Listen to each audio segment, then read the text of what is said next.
성도 여러분 반갑습니다. 사순절 15째 날 금요일 저녁입니다.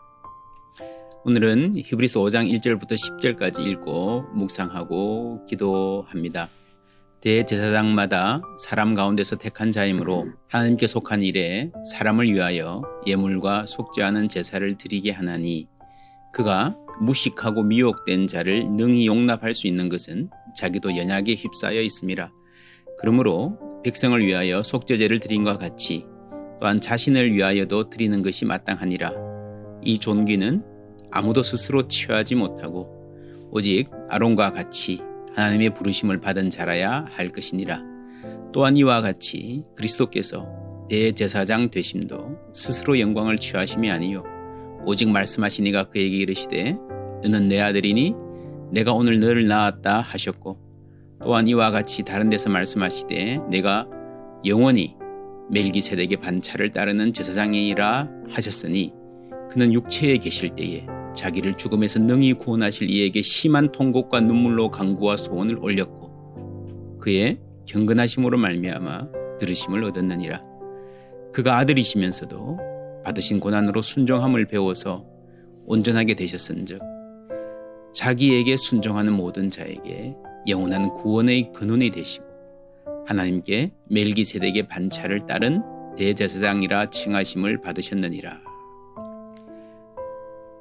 제사장은 하나님과 사람을 연결하는 사역을 합니다. 그래서 하나님과 연결되어 있어야 되죠. 하나님이 세우신 분이어야 되고 사람들과도 공감할 수 있어야 됩니다. 오늘 2절 말씀에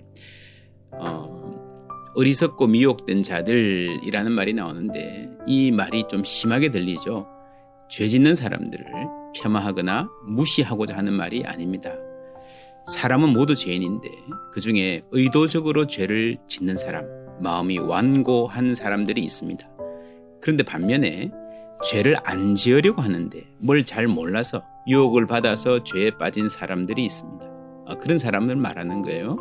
주와 같이 길 가는 것 즐거운 일 아닌가라는 찬송에 이런 가사 있죠. 어린아이 같은 우리 미련하고 약하나. 스스로 고백하는 겁니다. 잘 살고 싶은데 내가 연약해서 잘 몰라서 유혹을 받아서 죄에 빠진다는 말입니다. 그러니까 죄를 짓고 회개하는 사람을 잘 봐주려고 하는 표현입니다. 이런 사람들이 제사를 통해서 하나님의 은혜 가운데 살아갈 수가 있었습니다.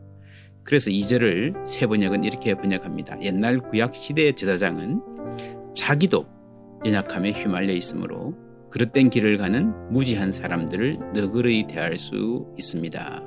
이런 약점이 있고요. 이런 한계가 있고 완고한 죄인들을 회개시키기 힘들다는 거죠. 3절에 보면 스스로 죄인이기 때문에 자신을 위해서도 제사를 드려야 한다고 말합니다. 제사장 스스로가 언제든지 잘못된 길로 빠질 수 있는 그런 가능성이 있습니다. 구약의 제사장들은 여러모로 부족한 점이 많고 한계가 많고 그래서 우리에게 하나님의 은혜를 전달해 주기는 하지만 우리가 그 안에서 죄의 문제를 해결하고 하나님 주신 은총을 누리며 영생을 살기에는 대단히 부족한 제도, 임시적인 제도입니다. 그런데 예수님은 대제사장이신 예수님은 하나님으로부터 친히 임명받았을 뿐 아니라 하나님의 아들이십니다. 그리고 육신으로 이 세상에 오셔서 우리와 같은 연약함, 아픔을 겪으셨습니다. 그 어떤 인생보다 깊은 아픔, 고뇌를 겪으셨기 때문에 우리의 눈물과 우리의 고민을 아십니다. 그리고 그 아픔을 그냥 지나간 것이 아니라 큰 부르짖음과 많은 눈물로 기도와 탄원을 올리시면서 통과하셨습니다. 예수님 생애 전체에 걸친 순종을 말하는 것이고요. 특별히 겟세마네의 기도와 십자가의 고난을 통해서 하나님의 뜻을 이루어 가신 것을 말합니다.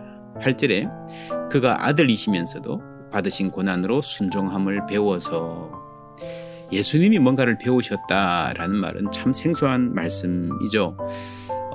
하나님이시고 하나님의 전지전능함을 생각하면 예수님이 배우셨다? 예수님도 모르는 게 있으셨나? 무엇을 의미하는 걸까? 설명은 할 수 있지만 어떤 부분일까 어떤 의미가 설명할 수 있지만 사실은 설명을 해도 우리는 잘 모릅니다. 막연히 추측할 수 있을 뿐입니다. 왜냐하면 여러분 예를 들면 초등학생에게 대학생 언니, 수학 선생님이 있다고 하십시다. 가정교사가. 뭐든지 다 아는 것 같아요. 그런데 그 언니도 모르는 게 있고 배워야 된다 그러면 배워야 되는 필요는 우리가 추측할 수 있겠지만 언니도 선생님도 모르는 게 있어요? 배워야 돼요? 아이에게는 이해가 안 될 수 있습니다. 뭘 어떻게 배워야 된다는 그 사실 자체를 말을 해도 모를 수가 있습니다. 그게 인간의 한계입니다. 성경에 예수님도 배우셨다라는 말이 나올 때 우리가 놀라는데요.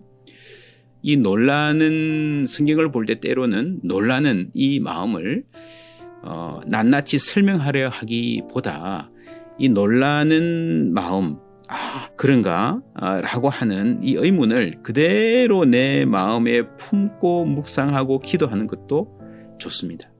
예수님도 배웠다. 예수님도 배우셔야 했다. 여러분 어떤 도전을 우리에게 줍니까? 나는 배울 필요가 없어. 나는 다 알아. 나는 산전수전 다 겪어서 얼마나 교만합니까? 그렇죠? 예수님도 무언가를 배우셔야 했다라는 이 말 앞에서 우리는 고개를 숙일 수밖에 없습니다. 히브리서 3장과 4장에 3번이나 오늘 너희가 그의 음성을 듣거든 너희 마음을 완고하게 하지 말라 했습니다. 완고한 사람 누굽니까? 나는 배울 필요 없어. 하나님의 말씀이 들릴 때 그거는 저 사람들 말씀을 잘 이해하지 못하고 순종 못하는 사람들 그런 사람들을 위한 거지 나한테는 뭐 별로 해당이 안 되는 말이야. 나는 배울 필요가 없어라고 하는 사람. 나는 예수님보다 나아. 여러분 예수님도 배우셨다 그랬잖아요. 이것이 오늘 우리가 받아들여야 될 충격을 받아야 될 놀라야 할 예수님이 배우셨다는 말이 아니라 나같이 연약한 사람이 나같이 아는 것이 한정된 사람이 배울 필요가 없다라고 생각해왔던 날들 나의 태도, 나의 교만한 자세, 나의 완고한 마음 그것에 놀라야 됩니다. 어린아이 같은 우리 미련하고 약하나 여러분 이 고백이 우리 모두의 고백이 되기를 바랍니다. 그럴 때 이 험한 인생길 가는 동안에 우리 주님 우리 손잡아 주시고 주의 손에 이끌리어 생명길로 가겠네. 생명길로 가면서 우리도 예수님처럼 온전한 순종을 배워가는 은혜의 삶이 우리에게 주어질 줄 믿습니다. 잠시 묵상하시겠습니다.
살아계셔서 말씀하시는 하나님, 우리에게 말씀 주시고 성령을 부어주셔서 하나님이 어떤 분인지 우리가 누구인지 알게 하심에 감사드립니다.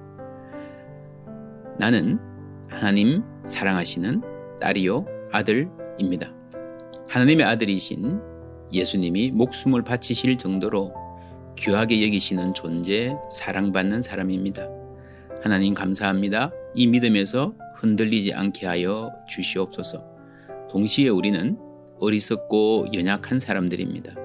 잘못된 길로 빠지기 쉬운 사람들입니다. 우리의 마음은 길을 잃기 쉽습니다. 하나님의 인도하심이 필요합니다. 주님 말씀 듣고 순종하며 살게 하여 주시옵소서. 우리의 지혜도 모자라고 순종도 부족함을 고백드립니다. 예수님도 고난 가운데 순종을 배우셨다는 말에 놀랍니다. 완고했던 마음, 나는 배울 필요가 없다. 나는 내 인생 잘 스스로 살 수 있고 내 길 알아서 갈 수 있다라고 자만했던 태도를 회개합니다. 어린아이 같은 우리 가르치시고 인도하여 주시옵소서. 예수 그리스도 이름으로 기도드립니다. 아멘.